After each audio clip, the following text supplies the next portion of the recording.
where horror lies. Guys, Rob from Georgia here with you. I'm your regular Wednesday evening host here at BodyBags. It is week 449. It is June. It is my month in terms of theme week at the end, which will be Asian horror. And get ready for the sadness. I'll be bringing that to you that week, but that is at the end of the month. Second week in, we got a week from, where we pick films from a specific select year.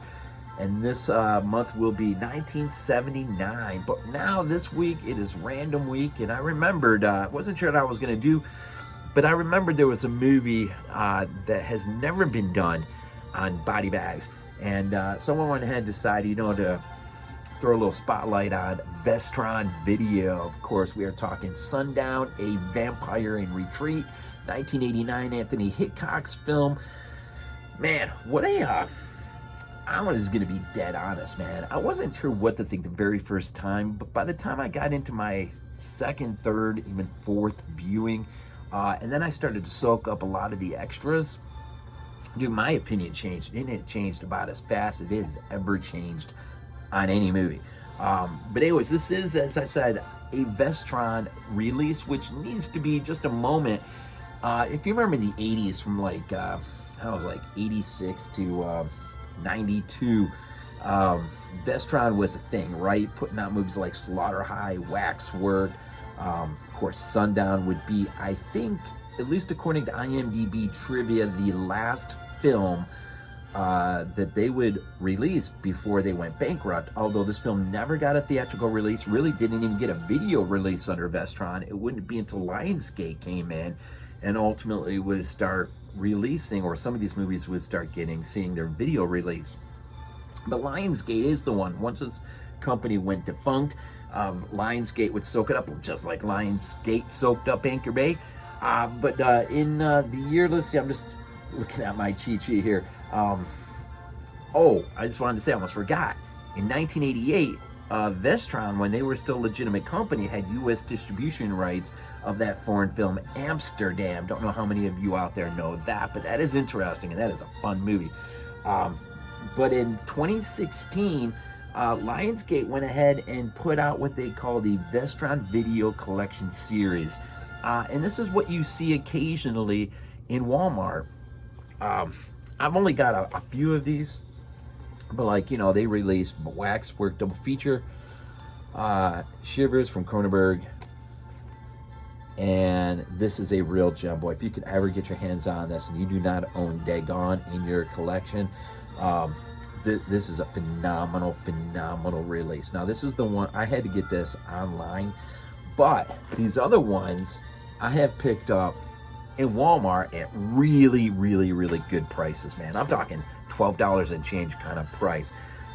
You won't find Dagon that cheap, probably, most likely, but it is, my choice was either Umbrella release or Vestron, and I went with Vestron just simply because they were the only one of the two that had an interview with S.T. Joshi, who is the official Lovecraft historian.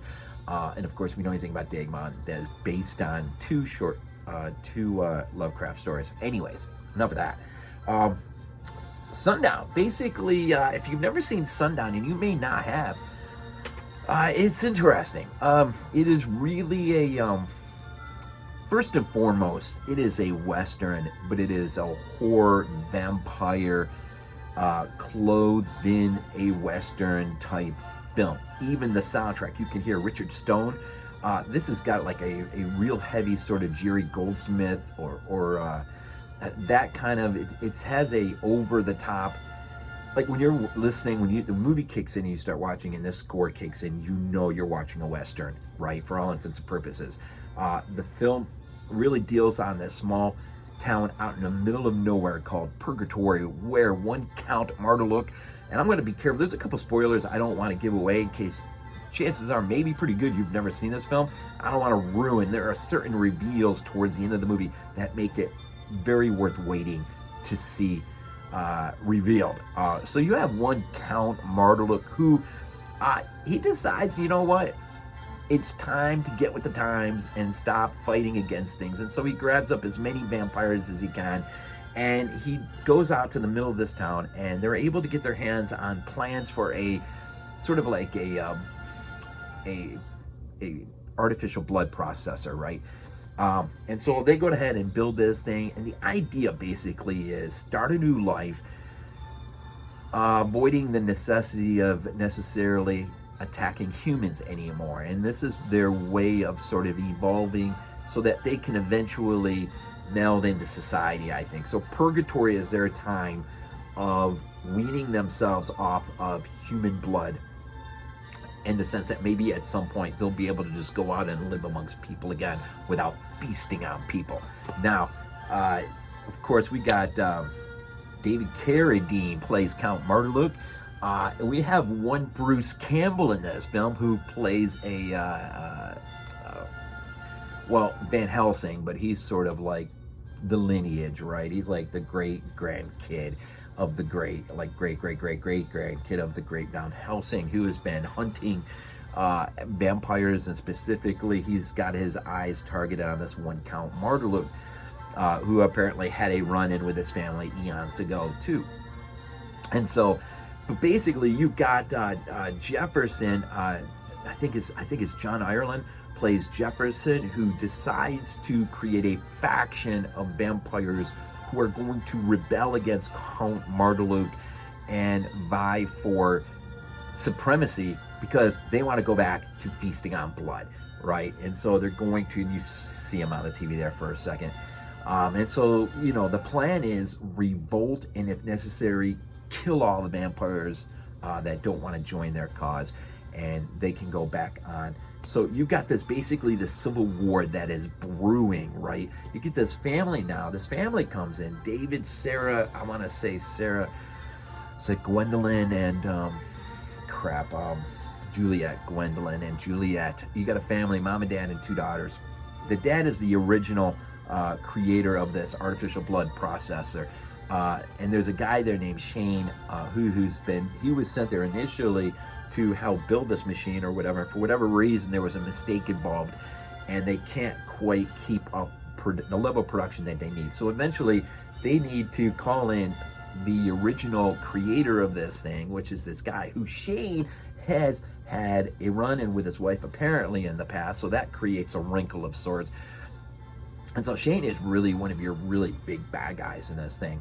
And he's got his eyes on David's wife and kids, apparently. And so you've got that friction. You've got the civil war that's brewing friction. You've got Bruce Campbell, who shows up, this young, I don't know what, he's kind of a goofy version of Van Helsing in a way. And then you got this other girl who's played by, I'm not gonna figure her name. I gotta like Deborah Forman, Muffy from April Fool's Day. She plays, he'll become her love interest. She falls for him immediately as soon as she lays hands on or eyes on him. And of course, but he's there to kill all the vampires, man. So I mean, you got a lot of interesting things working in at each other. And all set to the backdrop of Utah, Moab, Utah, where they filmed it. This grand score that is just amps up this Western vibe. And you got a movie that really is, for all intents and purposes, I mean, if it's art, it barely reaches that art. Emmet Walsh is in this thing too. And there are three of these guys. Mort, he plays Mort, Merle, and Milt. And there's the opening scene where they're basically, their outpost is this little gas station way outside of town. And they try to keep strangers and whatnot from coming into town. And so it's like three members of ZZ Top or something. I mean, they sit on this bench and you know, every day, you know, maybe one person will show up and they try to get them to turn around and go the other way. On this one particular morning opening scene, the stranger comes in. Of course, he's all coked up and everything, and so they're sort of antagonized by him, and they'll basically knock his head off, or Mort will knock his head off. It's a kind of a comedic scene, but unbeknownst to them, his two friends are way up camping yonder, but they happen to be looking down and catch what happens, and so they'll end up going into town. Okay, as you can see, there's a lot of freaking crap going on in this movie, but it's all paced out in such a way that you really never get bored with anything. It's interesting. A lot of good, John Ireland's great in this thing, but a lot of good character actors. Bruce Campbell's freaking fantastic. The extras on here are absolutely fantastic. You got an interview with Bruce Campbell, an interview with Anthony Hickox, the director. You got an interview with Emmet Walsh. You got one with David Carradine. Trying to think. You got two commentary tracks on this thing. One with a music historian. This is how good the score is. And you got one with Anthony Hickox and somebody else, I think. And so, I mean, it really is packed. TV spots, radio spots, maybe. I mean, there's just a whole bunch of stuff in here, man. And just a fantastic, nice, beautiful slip. And again, you can't, I don't even think you can get the Vestron release on Amazon anymore unless you want to reach and be locked.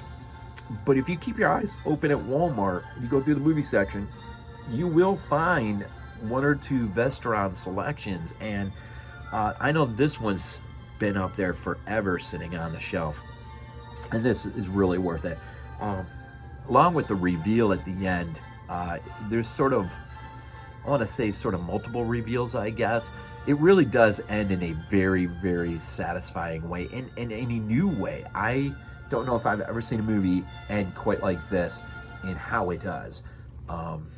It's interesting. It is very, very, very interesting. A lot of things going on, man. A lot of things. It was really an enjoyable movie, but I think the most enjoyable aspect was listening to Anthony Hickox on his interview. He tells, and every interview has a lot of stories. They needed a crane. There's a scene where Campbell and the girl are coming up over this ridge, and beyond the ridge, man, it's just this beautiful scenery. I mean, this is John Ford-esque kind of scenery. And they needed a crane. They didn't have a crane, and they were hard-pressed to get their hands on a crane. But wouldn't you know it, Indiana Jones and the Last Crusade was filmed in Moab as well, some distance out. And so this crane just happened to be traveling on its way by their production site. And so they were able to get their hands on this crane for a day, move up shooting schedules just a little bit, got their hands on the crane. Beautiful crane shot. And then the crane went back on its way to LA, I guess. But just to think, it was just one of these movies that everything that could possibly go right went right for this film, with the exception of getting a theatrical release because Vestron went under at the time. But with Lionsgate soaking it up, now putting out this Vestron series, I highly, highly, highly suggest, if not to collect the whole thing, at least check out what they've released so far, because I know the ones that I have are really good in terms of the extras. The transfer is absolutely beautiful. The sound's great. Vestron, or Lionsgate, did a really, really, really good job of re-releasing this under a vintage label. It's pretty cool stuff, man. Anyways, this opening week of June, it is random week, and so I thought I would just throw a little spotlight on Vestron. And if any of you have not checked out any of their releases, you really need to, especially Dagon. Just a fantastic overall release on that film. But keep your eyes open. I know Max and Morgen drop. I should have grabbed it when I had the stinking chance, and I didn't. I've seen that in Walmart. I've seen quite a few come through, and probably because it's a Lionsgate, it's a subsidiary of Lionsgate now, so, they find their way in there. Well, at least they did. These selections, right? Anyways, we'll leave you there. And as always, man, look forward to the month as it unfolds, and a lot of really fun weeks coming down the pike, as well as this week, right? As always, we end these things off with Go Bills.